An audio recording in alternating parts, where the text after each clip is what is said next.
Anybody who still thinks that the pace of AI is going to slow down really has a second thing coming, because it looks like 2025 is going to be even busier, if possible, than 2024. So any remaining skeptics out there in your lawyer life that you want to convince, you could share this episode about all the things that are happening that probably you're not even aware of. The time for skepticism is far behind us. Like, it's time to just figure out what this is going to mean for us and get on board with being authors of what it will mean instead of just hoping for the best. I really want smart, thoughtful lawyers who care about what it is we do to be driving what this means for us. And I hope that when everybody gets read into everything that happened just in December, you'll have some urgency to figure out what's your plan for 2025. Welcome to 2030 Vision, AI and the Future of Law, your go-to podcast focused on exploring the transformative impact of artificial intelligence on the legal industry. We're your hosts, Bridget McCormick and Jen Leonard, and together we'll navigate the rapidly evolving landscape of artificial intelligence, uncovering the opportunities, addressing the risks, and imagining the future. In each episode, we bring you insightful discussions about cutting-edge technologies, the latest trends, actionable strategies, case studies, and novel insights that help your organization imagine its own future. Whether you're a legal professional, a tech enthusiast, or simply curious about the future of law, this podcast is your gateway to understanding the profound changes AI will bring to the profession. Join us as we scale education and empower the legal community to thrive in an era of unprecedented innovation. Welcome to 2030 Vision, AI and the Future of Law. Hi, everyone, and welcome to the next episode of 2030 Vision, AI and the Future of Law. I am your co-host, Jen Leonard, founder of Creative Lawyers, joined always by the fabulous Bridget McCormick, president and CEO and president, yes, of the American Arbitration Association. I'm a bit rusty because of the holidays. And as in every episode, Bridget and I are here to break down some of the most important developments in the AI landscape and draw connections for our audience of lawyers as to what this means for the legal community. Hi, Bridget.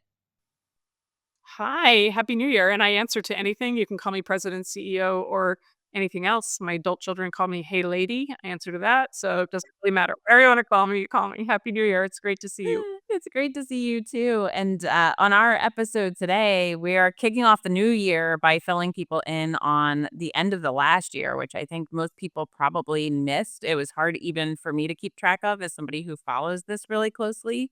But a whole lot of stuff happened in December 2024, and we want to share a little bit of that with our listening community and what it might mean for legal. So we'll start, as we always do, with our AI ahas, the things that we have used AI for since our last episode that we found to be particularly magical or interesting. And then we will share a definition of a term that's related to AI that we think would be helpful to know as we're all getting our arms around this new jargon that we need to understand to be able to infuse AI into our lives. And then we'll dive into our main topic and get people updated on some of the end of year releases from the major tech companies and what that might mean for legal down the road. And we'll close by offering some of our predictions for the year ahead. I think it'll be a busy year. I think that's one thing that nobody would be willing to stake a claim on the other side around. But maybe, Bridget, you could kick us off with your AI aha from the last couple weeks. I will. And mine will preview a little bit some of our main topic because I every once in a while do a compare and contrast across the models I work with, which, as you well know, are usually Claude and ChatGPT. But I added Google back into the mix. I have a Gemini subscription, but I just haven't used it as much as the other two. But when Google's deep research tool came out, a new model that comes with your Gemini subscription model, I put that in the mix. I like to ask them I ask the exact same question or sort of paragraph of questions, which is more like what I usually do. And I like to do a legal question because, again, something we'll talk a little bit more about later. there's an awful lot of law that's not really in the public domain, so it hasn't these LLMs haven't necessarily been trained on all of that law. So it's an area where it seems likely that you might get different answers across the different models, and I like to compare or contrast to like see how I feel about how they're doing. And the Google Deep Research tool absolutely blew me away. That I was asking a question about the unlicensed practice of law and large language models and how state laws might think about both people who ask legal questions of LLMs and the LLMs themselves, or the technologists who built them. The differences across the models were pretty interesting. Claude was in that. Do you sometimes get this Claude mode where it says I'm only giving short answers or concise answers? I got it this morning. It's been frustrating. I don't like it. It just gives me like 5 bullets. I'm like, "No, no, no, I want the oath Claude. I want you to, like, talk to me with your, like, with big words." I don't like the concise mode, but so maybe it's not a fair fight for Claude today, but, it was actually over the weekend, but the Google Deep Research product is so far and away, better that I now have Gemini up all the time, in a way that I didn't used to. I used to just pull it up once in a while when I, wanted to compare again across models. Although I do, as we've talked about before, the notebook tool is an amazing tool. But what it does is it lets you ask it a question or a series of questions. Mine was 3 or 4 questions about UPL and LLMs. And then it comes back to you with how it's going to approach your research project. And it says, here's what I'm going to find out first. Then I'm going to do this. Then I'm going to figure out this. Then I'm going to write this up. And then I'm going to do this. And then it says, how do you feel about my plan for the research? And you get to then work with it if you think it skipped a step or it's doing a step that you don't really need. Like, for example, it thought it should answer my question as to Michigan first. And I sort of said, I don't really care as much about Michigan. I care about the whole country. Like, how is this different across the country? And it took that edit and created a new plan. Then it says, okay, go do something else. You don't have to, you can go look at other windows while I'm busy doing my research for you. Like, as if it's like a research assistant that like took your pile of folders and went back to to his office. Like, and I did. I like went back and did other things, and then I checked back in. And when it was done, it was like, okay, I'm done with the research, and it had a fully drafted memo with footnotes, which had live links in them, so you could go to each live link and check out what it said. And some of those links, frankly, were ones that I never would have found on my own, like Google search, like going through all the blue links, which I never do anymore anyway. But they would have taken me forever to locate them, and they were valuable. There was valuable information in them. And then you can immediately just put it into a Google Doc, the entire thing. So it's a stunning tool, and it really made me think. I don't know. I don't know how we're all not going to be using this pretty regularly. It's such a time saver, and this is even in an area where, again, if you're a lawyer, you're going to have to go look for some law that it doesn't have access to, right? The specific state statutes. It does have some from secondary sources, but you can't rely on the legal content. But the surrounding content, the context was unbelievable, and the way it framed all of the things that you might wanna be thinking about, or I might wanna be thinking about, was as good as anything I could have ever asked from an associate or a clerk, or somebody else who's working with me on a project. And it was a very big aha moment, I have to say, and I'm sorry I'm talking too long about it, so. No, oh my gosh, no, I'm so excited to hear about it because it was to me, the most interesting release in December and the one I'm most excited to try. I had difficulty accessing it, but we just figured out how I can access it, so I'm looking forward to trying it. But the piece that excites me, maybe even as much as the research, is the integration with Google Docs and the ability to just immediately convert it into something usable. I'm so persnickety now and so spoiled that when I copy and paste from Claude or ChatGPT and it has like the pound sign or the asterisks, and I have to go through and find and replace every single time, it sounds so dumb, but just eliminating that friction is immediately just a value add. Yeah, it's pretty incredible. I can't wait to hear what you do with it. You're gonna really be excited, I promise. How about you? What do you have for us this week? Mine, I feel like, has a lot of the same themes as yours in the sense of feeling more and more like you have a team of intelligent people or humans around you, but in an LLM form. So I'm working on a writing project and trying to organize the approach and how to structure my work and how to brainstorm different ideas. Like everything else, not using it as a substitute for actually writing the content, but imagining what it would be like to be an author who has a team of research assistants, a thought partner, somebody who's a really good project manager. So I worked with ChatGPT, but I compared the outputs. I used the same prompts, but compared the outputs on 4.0 with O1, which is the more powerful reasoning model to see the difference. And it's not a complicated question that O1, would even really be appropriate for, but I was curious. And I asked it, I gave it the parameters of the work and then asked, how should I structure my work over the course of the timeline allotted?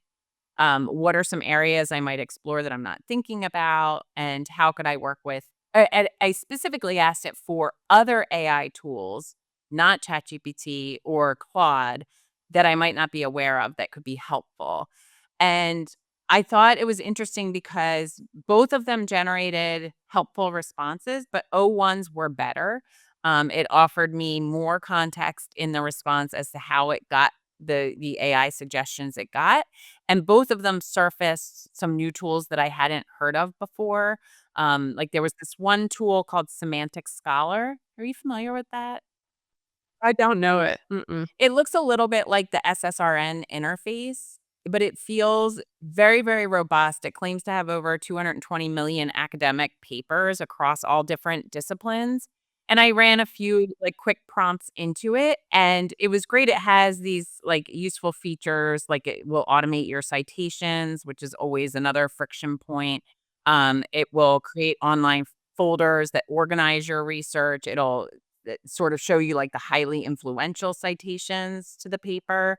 And I thought that was interesting because it's not a Gen AI product. I think it's a like quote unquote traditional AI product. But part of this era feels like because we're so excited about Gen AI, we're starting to think about how we can use these other pre-existing tools better. And so I was really excited about that. So I'm excited to both use that tool, but also to continue using Gen AI. And I'm really excited now hearing about deep research to use that as the project unfolds. Yeah, I think it's gonna be really useful too for this particular project. You're gonna work really quickly, I'm afraid. You're gonna need another project. So Okay, so our definition for this week, and Bridget, I'm going to read the definition, but I know that you and your team have worked using this technique, so would love to hear your thoughts about what it looks like in action. Our definition for this week is fine tuning. Which ChatGPT defines as the process of adjusting a pre trained generative AI model on a specific data set to specialize its performance for particular tasks or industries. So, some obvious applications or implications for legal. But what has your experience been with fine tuning and why should lawyers care about it? yeah, well, fine tuning is a way that you can produce generative AI tools in for lawyers or for any legal use cases with that could give people some confidence. So it's when you take a niche data set, like a specific tight data set, to really teach a particular field. You know, we did it when we created our clause builder AI tool. We have a data set of perfected um, arbitration clauses that courts have upheld because they're fair. And when we were building our clause builder AI tool, where people could go online and work with a natural language interface to build a tool, we wanted to make sure that it was giving people language that was that they could have confidence in.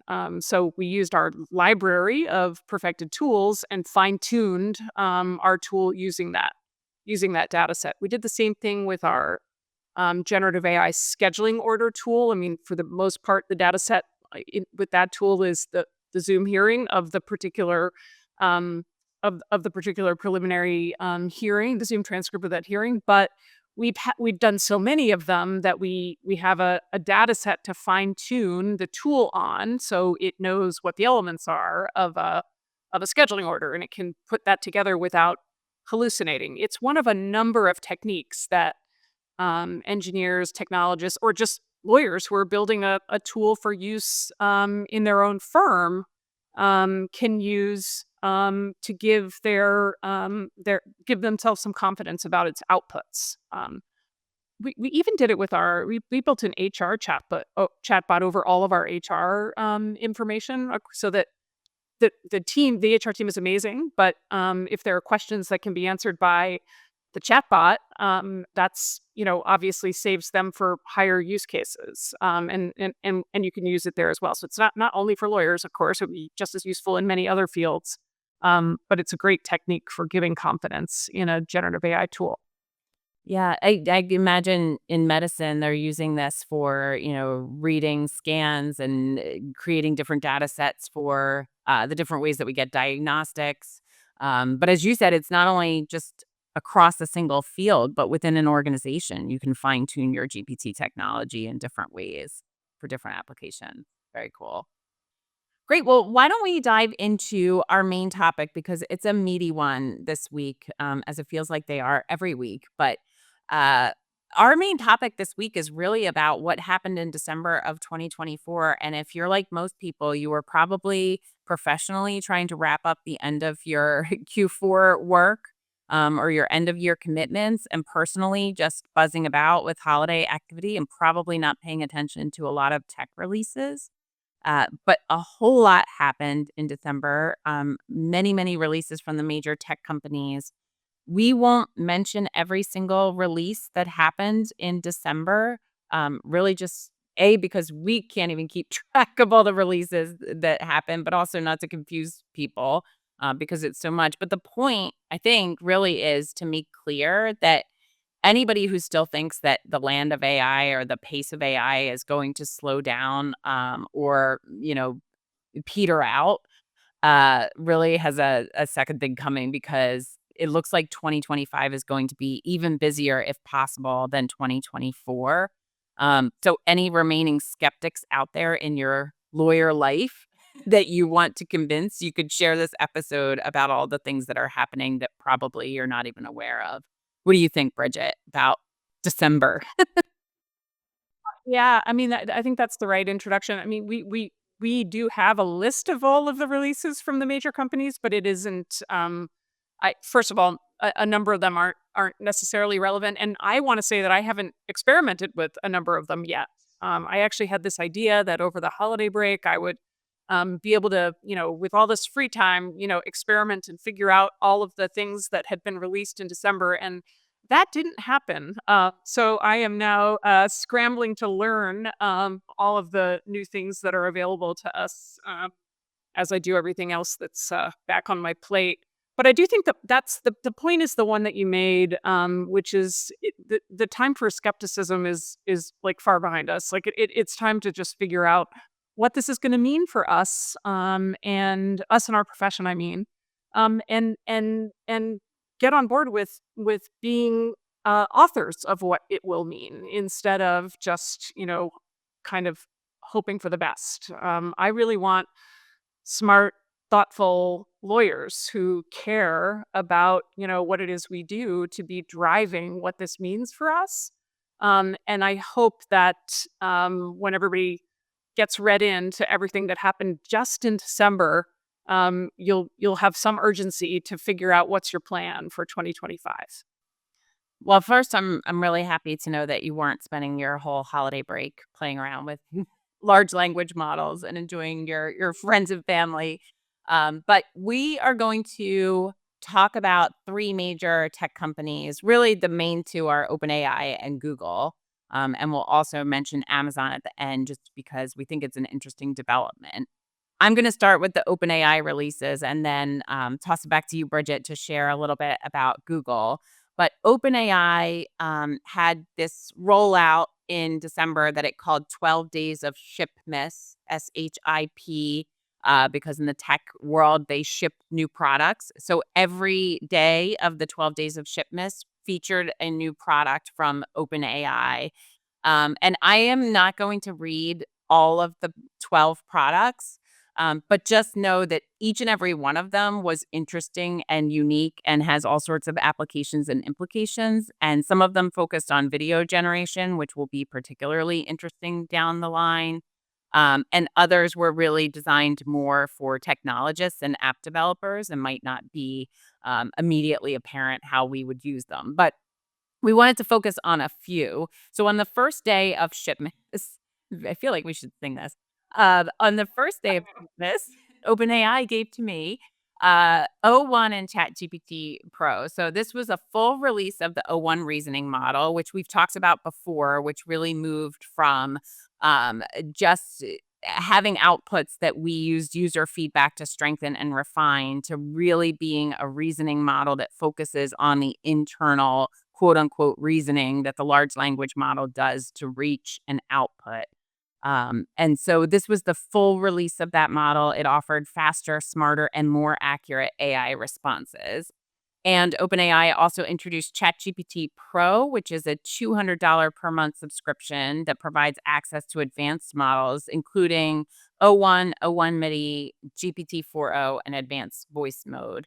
I will say from the commentary I've seen about this that for most people, you don't need the $200 a month subscription. The $20 a month will suffice. But if you're using video generation applications, maybe it's worth it. Is that what you've heard, Bridget? Yeah, I'm trying to figure it out because I mean, my understanding of what it gives me access to, I think I already have access to, but the one thing I haven't played with, and maybe because I don't have access to it, is Sora and the video models, and so I don't know if that's the big difference or if there's some larger context window, or I can't quite figure out, but I don't know anyone who said you definitely need ChatGPT Pro yet. I reserve the right to change my mind about that if, I discover something later, but yeah, I'm exactly where you are on that. And I would say for lawyers, don't worry about ChatGPT Pro, but do worry about making sure that if you're using ChatGPT, the $20 a month 4.0 version, because the number of lawyers I talk to who still use the free GPT 3.5, it's impossible to have a conversation about what's actually happening because it's an obsolete technology at this point. So bigger, stronger models are coming with different subscription tiers, but probably not relevant for most people now. Um, the next release that I thought was interesting was on the sixth day of Shipmas, advanced voice with video, and they also released Santa mode, which was hilarious. Did you use Santa mode at all? No, but I heard a bunch of other people's, like, Santa mode, clips, and they were hilarious. Did you do it with your kids? I did do it with my kids, and also this is just like a user error situation. I couldn't figure out how to leave the default Santa mode. So I would be asking it questions like, could you help me brainstorm a way to frame this email? And it'd be like, ho, ho, ho, Jennifer, that's a great question. And so for days, ho, ho, ho started every single response that I got. But so there was like a fun little Santa mode where Santa talked to you. My kids thought it was amazing. Even my son, who no longer believes in Santa, I think now re-believes in Santa because we were able to talk to him on ChatGPT. But also, the same day, this advanced voice with video that pairs ChatGPT's voice capabilities with video generation. So this again goes to sort of the point of these multimodality ways of interacting with generative AI are just going to continue apace, I think. And so we're not just interacting with language anymore, but with video and voice as well. Day 8 of Shipmess was ChatGPT Search. So this was the unveiling of ChatGPT Search, which is a tool for retrieving answers from web sources optimized for speed and relevance. This seems to be making sure that Google doesn't dominate the race toward AI dominance, I guess. I know Sam Altman has said that he's not interested in making a better version of Google, but certainly they need to hedge their bets because of the things that you're going to talk about in a minute, Bridget, and talk about earlier. Um, and then day 10, I thought this was interesting. I did not even hear about this until we were prepping for the podcast, but on day 10, they released ChatGPT phone calls, which was a feature that allowed users to call ChatGPT from their phone for up to 15 minutes for free through a designated phone number. I think this is really interesting. We've worked in government work. I've worked in the government and know that a lot of times the general public cannot access the cool new solutions that you have because they don't have computers or use the internet. And I love the idea of people being able to call a generative AI and ask questions and have it use voice mode to respond. What did you think about this? Yeah, I think it's fascinating, not only for people in, digital deserts or people without technology, but also for people who just don't wanna get comfortable with technology. I mean, I was telling you that my mom passed away in February, and I moved her husband to Michigan recently. He's 81. He's, like, in a new community for the first time, trying to figure out everything out, and I keep sending him, like, I shoot him links all the time to, like, "Here's how to find a dentist," or "Here's how," and he has no idea how to navigate a website, and I think, like, for him, this is gonna be a game changer. I can't wait to, like, teach him how to do this. I do when I was a kid, we used to call, like, what was the number? We called information to get a phone number. Like, now that's not a thing anymore. Like, you can't call information, but maybe you can call ChatGPT because he can't figure out where to find a phone number on a website. And once I realized that it actually is kind of complicated, you have to go to the top right where they have 3 bars. You have to press on the 3 bars. You have to find, like, contact us, and it's complicated. And calling a phone number is something he's good at. So I think there's, like, a number of people for whom I'll be really interested to see if this takes off in a new way. Yeah, I think it's kinda cool. Yeah, I also see all sorts of applications for companies for customer service. People hate chat. I hate chatbots, even the ones that are Gen AI integrated. If I'm on a website and a chatbot pops up, it's almost like you have to recondition people to engage with chatbots because they've been so bad to date. But talking to a human on the phone is preferable many times, so the stronger the voice capabilities, if you're able to interact that way, I feel like there are lots of opportunities for companies with their customer service. Yeah, it'll be interesting to see where it goes. I'll be curious. So, the very last day of Shipmas, we won't get into this too much because we don't have access to it, but OpenAI released O3 and O3 Mini Preview, which was a preview of new models showcasing advancements in AI reasoning and interaction. And it seems like it was just August, September that we got access to O1, maybe later, maybe October Yeah, O1. So, I think it might have been October. Yeah, yeah, yeah, I remember doing presentations in August with like the rumor of O1 coming out and that this fall O1 was going to come out. So, I think October.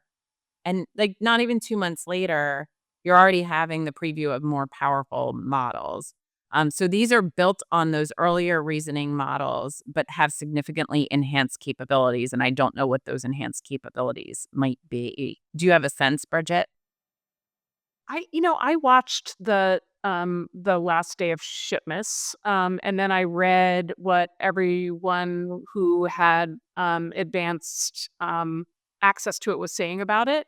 And it's I mean, there are definitely, like, a number of commentators who are trying to figure out if we can call that AGI, right? If can we call it super intelligence? Is it basically are we kind of there yet, with O3? And I think what they said was they were looking for people to help, red team it for the next month. They were like, you could sign up to, like, red team it with them, which I don't think I'm qualified to do, so I don't think I have anything complicated enough to ask it to, like, figure out if it's, answering me correctly, but it would be kinda fun. But they intend to release it to everybody else at the end of January, which is really kind of around the corner.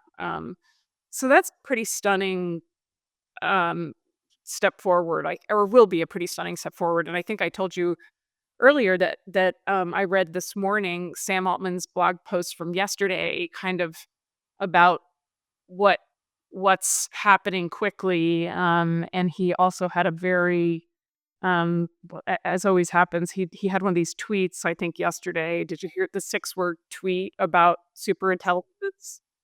It's like a whole thing, the 6-word story. He had a 6-word tweet about super intelligence, and it certainly sounds like they think they're pretty close to AGI.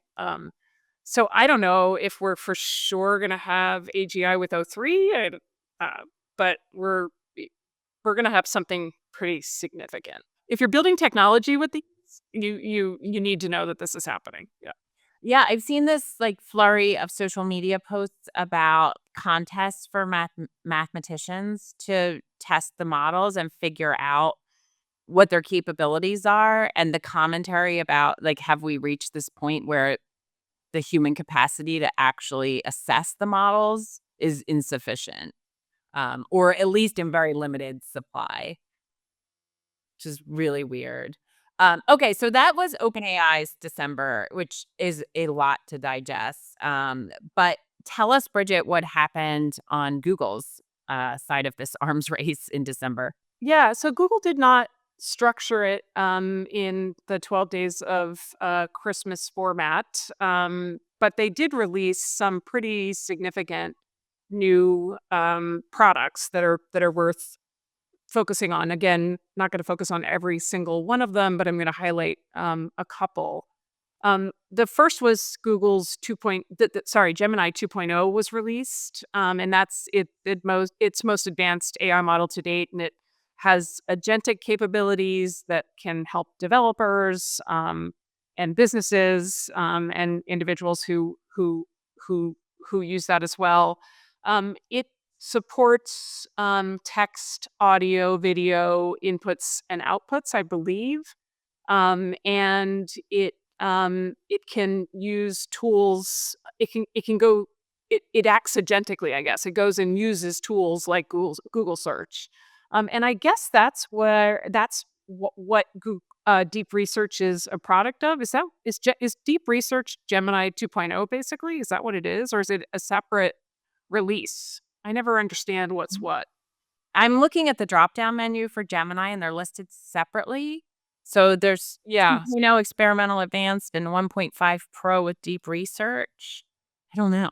They're separate on my drop down too, but I didn't know if it was released the same day. Oh. I heard about Yeah, I'm not sure. I heard about deep research from the AI guys, from Paul Reitzer and Mike Capurret, and they seemed blown away by it. And when those two are blown away by something, I felt like, okay, that's one I'm gonna check out quickly. And so I have to confess that I've used the deep research mode more than Gemini 2.0, but I've been told that 2.0 is performing. I understand 2.0 is performing across all metrics as well as the top models from the other companies. So I don't think Google has like caught up in the public's imagination to its competitors in generative AI, but I think they may have caught up in actuality, technologically. So that's a pretty big deal, I think. I've said to you, and you've said to me before, like they have some incredible advantages, I feel like long term, because so many of us use their products for so much of the rest of our lives, Docs and Gmail and all of the ways in which our lives are already kind of infused, that they have an awful lot of data, and an awful lot of integration in our lives. And so it feels to me like just catching up was going to be important, but then they have an opportunity probably to capture a lot of users, given how much we already do with their other products and YouTube, of course, right? YouTube is an alphabet platform, so they have a lot of data.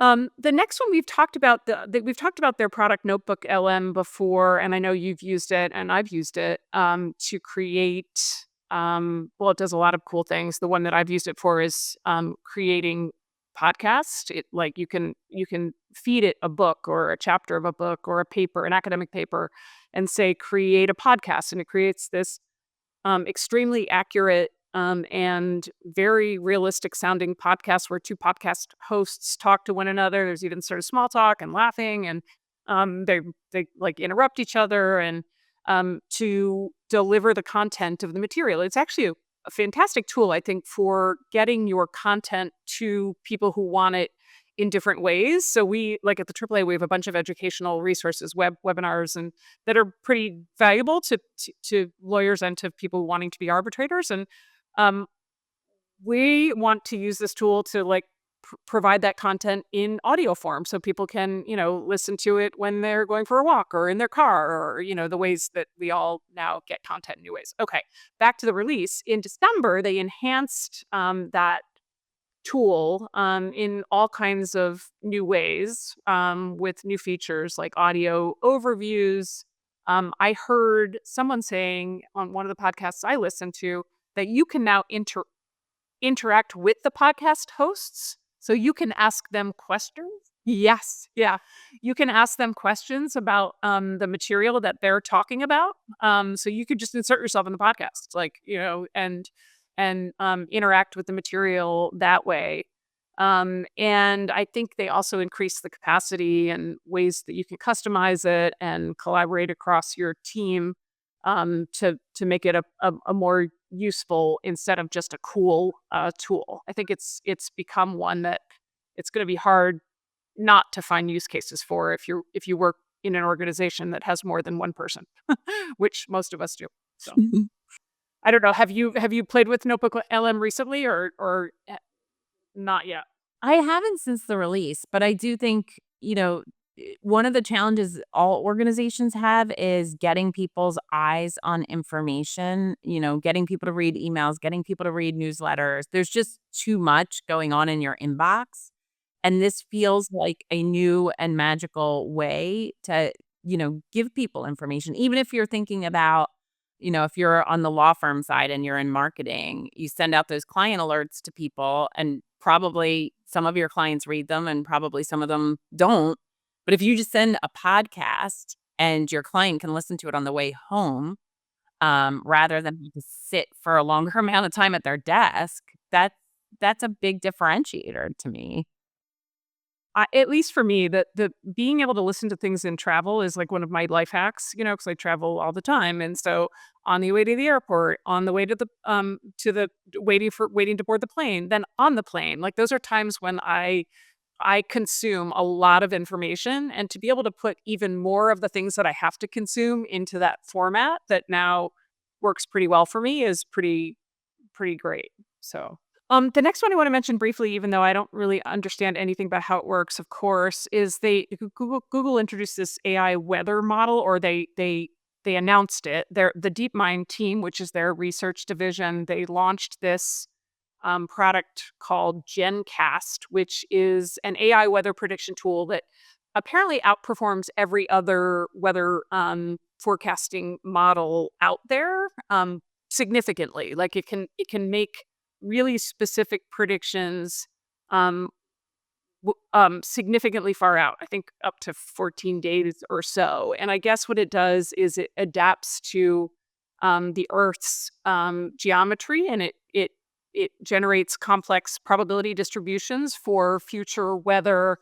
And it provides these really accurate forecasts, especially for extreme weather events, which is a really super useful, impactful, life-saving use case for the technology, which I love. I love like the sooner we see, the ways in which the technology can really make an enormous difference in health and safety is, the sooner we're all going to be like, oh, okay, we're doing this now. We're gonna all get on board and like figure out that this is what's happening. I mean, it's happening no matter what. But I think that the sooner we see things like this, the the better.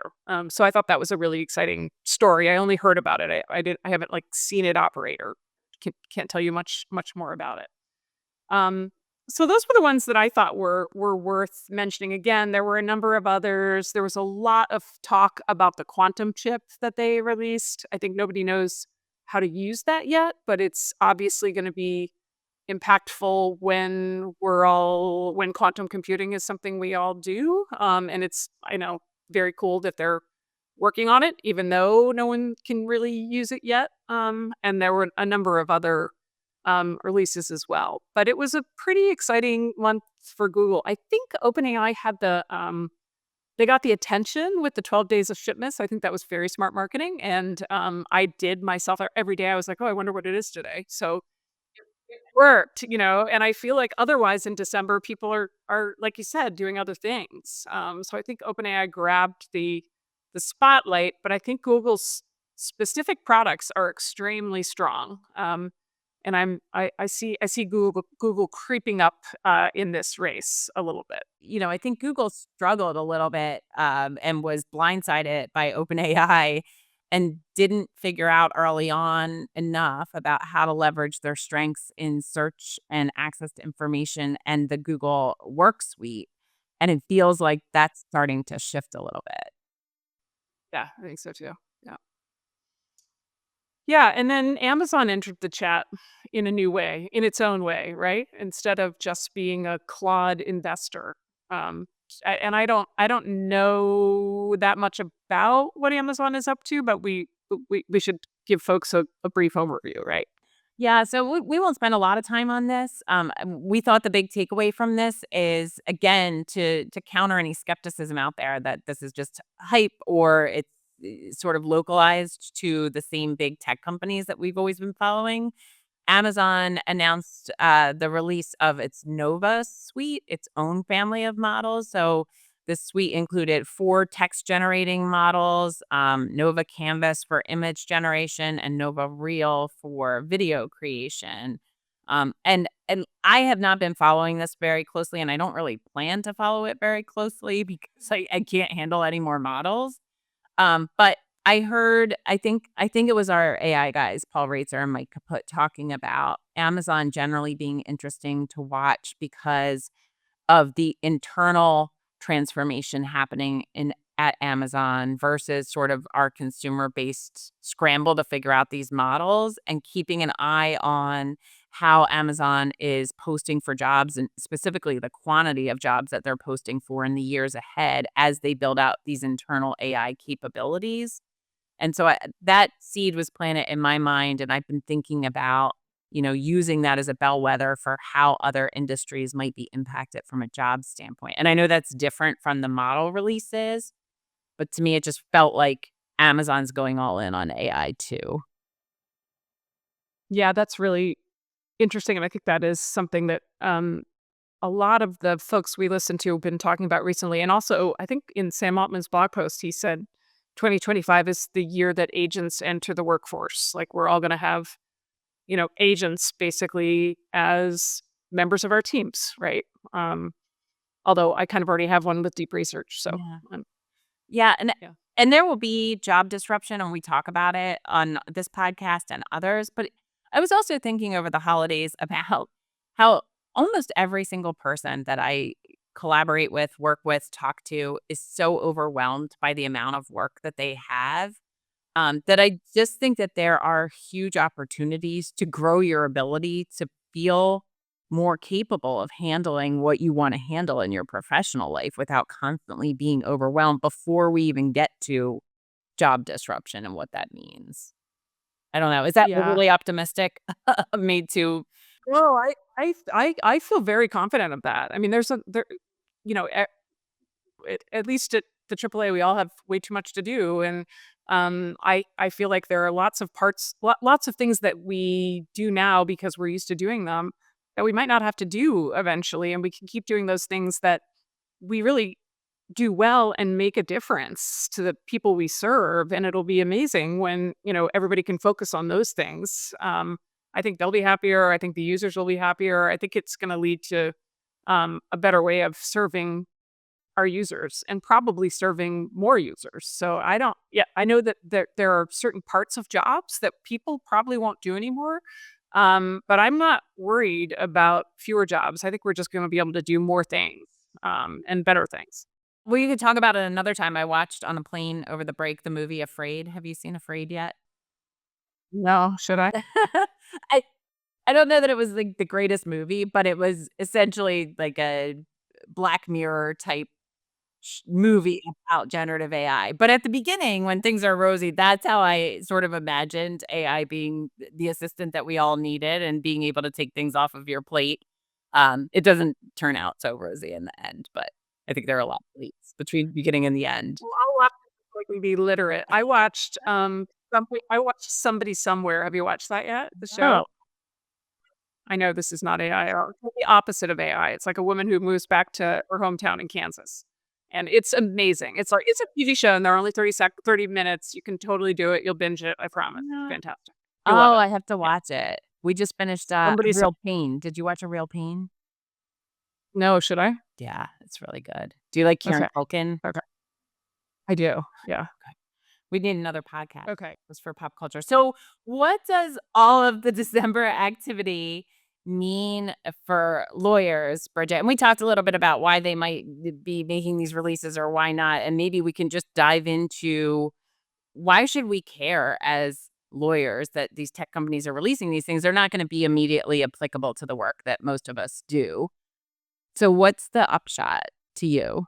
Yeah, so I actually I think they are immediately applicable to a lot of what we do. You're correct that I mean, you're that it's we still don't have a you know a frontier model tool that can basically produce a legal memo that you can just go file in a court. We don't have that. Although, as we know from Adam Unikowski's work, if you give it if you confine it to briefs, it can do a pretty great job writing an opinion or a decision. And if you give it a universe of cases and tell it to stay within those cases, it can do a pretty good job of writing a brief. So it's kind of close, to be honest. But putting that aside, because even if it does do a pretty good job, no lawyer should turn anything in to anyone or give it to a client without checking every piece of it. That's your job. But it's doing this contextual work that I do think is just as important. I mean, it's not lawyers don't only answer this specific question about what the law says you can do about X, Y, or Z. It's also like why do we care if we can do X, Y, or Z? What's the context? And that's the thing that I think the deep research tool is incredibly good at. Like when I told you about my research with it over the weekend, it pulled from 59 different sources. It gives you all the sources, and some of those were really important secondary sources from state bars and other blogs and writers that I don't know how I would have found on my own. I just don't know how I would have found it. And so I think it would make me. I'm not a lawyer right now. I mean, I'm not practicing law right now.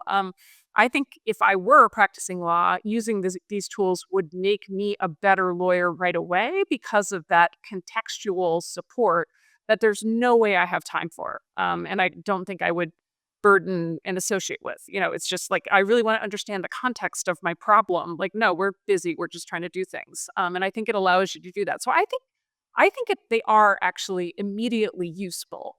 Um, and then of course I don't want to repeat again what we both said at the beginning, which is the pace at which these tools are scaling and being released with new features and new capabilities is really head spinning. And so any legal organization, lawyer, people who work with lawyers, who who still thinks you can maybe sit this one out, like maybe you were able to sit out some of the other technological disruptions that came for other industries. I feel like the jig is up, and I know I've said that before, but December told me, nobody will say that nobody in 2025 will say like, "Oh, no, we're not doing that. It's gonna pass." Although I did read a Detroit Free Press column this morning where the columnist, who I like very much, and she writes interesting stuff, said we should all stop using it. If you're using it, stop. That was literally the message. But I think there's you're right that there's still a lot to figure out about when it's gonna become fully functional on, like, the corpus of the law, right? And that's still, like, an outstanding question, and I don't know. What thoughts do you have about why it matters that I didn't get to, or, people should be focused on it? Well, your comments make me sort of revisit the idea that we're not going to immediately use this because I think one of the things that I was thinking about in December um, is how lawyers who serve clients will need to develop new skill sets to collaborate with their clients because what you just said about the Detroit Free Press article made me think of what some of my colleagues who are legal writing professors were saying at the early days of like, ban it, like, we're not gonna use this. Like, that ship has sailed. And I think the exciting part about this time is that we all have so much access to these tools and the ability to play with them and figure out how they can work for us. And what I think that means for lawyers is your clients are going to be playing with these tools and using them before they consult with you. I can't imagine a world a year from now where anybody who has a lawyer doesn't consult with an LLM before they reach out to the lawyer. And so I think lawyers need to be prepared to respond to that and to be comfortable sort of having this triad almost of the client, the LLM, and the lawyer, and figuring out how to work together and where you push back on the LLM and where the LLM is helpful. It makes me think of our other podcasts about doctors, and doctors have sort of had version 1 of this with WebMD, and now they're gonna deal with a much more powerful version of that, but I don't think lawyers have had that era of clients coming to them with internet research as to what they think the law is, but I think that's about to change. What do you think? Yeah, that's so no, I think that's so interesting, and the way different doctors have handled the WebMD problem is always so interesting just in my own life. Like, I had a wonderful pediatrician when my kids were little who knew I was coming in, like, armed with all kinds of WebMD. Like, I always tell I have one kid in medical school, and I'm always like, "Well, I am a WebMD, so if you have any questions you want answered, just let me know," because I'm a very accomplished WebMD. And my pediatrician was so patient about it and was always it would always, like, make me feel like I had smart questions, and maybe I did, I don't know, but, he was wonderful about it. I've I've had totally different experiences with other physicians, like, I had one, at in here in the U of M system who I went with with an article from a medical journal, like, I gotten it through, like, the U of M library, for a weird nerve, like, situation. And it was interesting because it was like a treatment that they were experimenting with in the EU, but not here yet. And so I at least wanted to, like, understand what he thought of it. And he was so dismissive and, like, annoyed that I showed up with these questions and the journal article that I literally, like, never went to him again.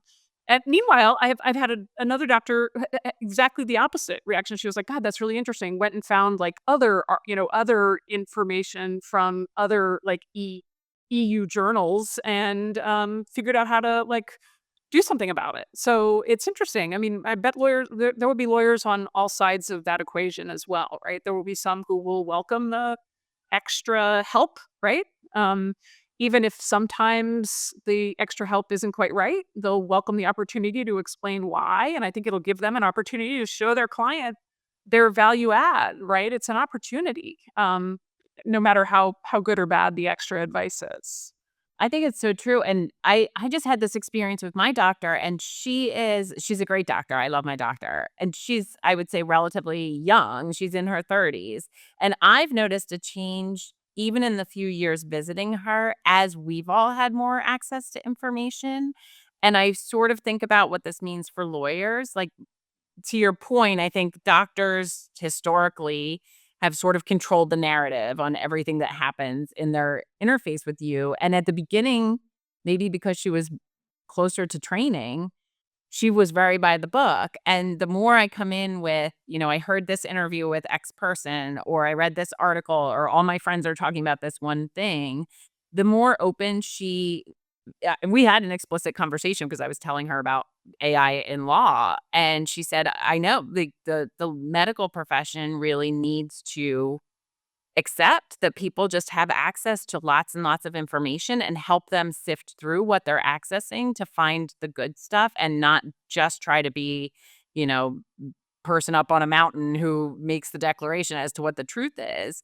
And I thought that was so refreshing, but interesting for lawyers to the very point that you make, that that is our value add is in helping people navigate all of the things that are unfolding around us. I like lots of other things, if you see it as an opportunity, right? If you see it as an opportunity rather than a threat, it will be an opportunity and not a threat, Right. period. Right. That's right. And we don't have time to get into all the applications, though I know that we will in episodes ahead. But we are, at the beginning of a new year in 2025. So maybe we could wrap up today with some of our predictions about what we envision for the year ahead in light of all of these developments at the end of the year. So, Bridget, what are your predictions for 2025? Um, yeah, I mean, I think we're going to see more agents. I don't know exactly what Sam Altman means by they're coming to work, but I do think that all of the frontier companies are going to have agents that people get comfortable with, whether in our personal lives or our professional lives, and probably both. So I think by the end of the year, we won't be imagining what AI agents are. We'll just be working with them. I again don't know exactly what it looks like, but I think that's likely to happen. Um, I think that we're gonna figure out how to. I don't know exactly what this is gonna look like either, but there's gonna be more integration with our generative AI tools and the rest of our lives, both our work lives and our personal lives again. I mean, I haven't fully eh, figured out how Apple Intelligence and ChatGPT are going to make my iPhone better, but I know it will, or I'm told it does. But that's still on my to-do list this week to figure out all of that. And I'm in a Microsoft shop at work and a mixed shop at home, and so figuring out how to integrate it across all the other things that I do very regularly, I am very, very hopeful, and I predict will be better by the end of the year. But what are some of yours? Agree with all of yours. And then I would just say, I think, we've talked about this before and we talked about it on this podcast a little bit, that the liberation of legal information to the general public, I think will start to grow in the sense that there will be, and already are, various projects to get legal information and the corpus of information into the hands of the public. And as those projects unfold and grow, they will be all over the internet. And as companies like Google get their bearings and try to figure out things like deep research, more and more people will be able to access all of the legal information that we have. And I know both you and I are excited about the possibilities for regular people to be able to get answers to their legal problems. And then I think to the earlier point of lawyers who serve private clients, figuring out where their value add is and how they complement rather than act as the sole sort of provider of counsel and advice. Um, those are some of my predictions, and I hope that I'm really optimistic about that. I agree, and am also optimistic and hope very much that you're right about the law becoming free, because it's about time. I want the law to be free. And that is the perfect comment on which to end this hefty episode about just 1 month in December. So hopefully this was helpful to people, even if you lose track of the details as I do frequently, just to know that the year ahead really promises to be active. So park your skepticism and get on board and start playing around with these tools. And we'll see you on the next episode of 2030 Vision AI and the Future of Law. Thanks so much, Bridget. Thank you for tuning in to 2030 Vision AI and the Future of Law. If you enjoyed this episode, please subscribe to our podcast and leave a review. Stay informed and inspired as we continue to explore the AI driven future of the legal profession. We'll see you next time.